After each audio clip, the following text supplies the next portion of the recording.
the best classroom, one that really promotes engagement, is one which every student walks in the classroom believing in themselves and then is able to transfer into a lesson which takes into account where they're at, what their needs are, what gets them motivated, and if the lesson is set up that way and the learning environment is set up in such a way that everyone sees themselves as a learner, that's where the real advancement and the strides are made with student learning. It's also about being persistent and not accepting an easy way out. So a lot of engaging learning is quite fun, but it's not fun with no consequence. It's hard fun, as we like to call it, and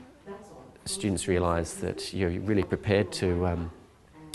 make the learning work for them, but you're not going to let them back out of it or take the easy option. You really want them to have a go, and that balance between motivating and getting them to really be thinking hard about things is it's that combination of that relationship you have with the child, the way in which the lesson has been set up, and the way in which you showcase their understanding. So any one of those lessons throughout that term that were relating to that unit,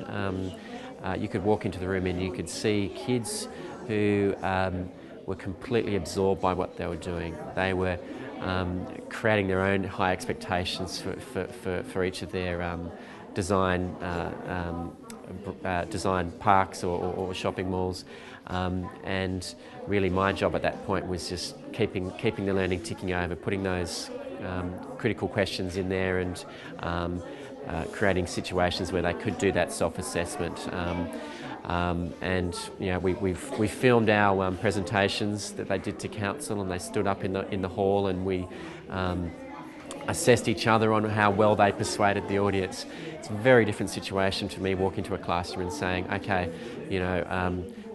write a letter saying, or write a persuasive piece about why summer's better than winter, which is completely disconnected to anything they're wanting to talk about. So everything that we do has to have purpose, it has to have that emotional connection, it has to be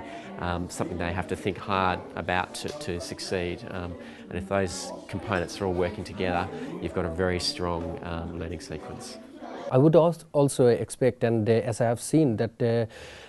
for instance, for my younger son, this year, when he enrolled for kindergarten, her teacher had made an assessment about his qualities, his existing skills, and what kind of gap that he has, and that is how she has made up her plans in order to teach my younger son to be able to reach a certain standard.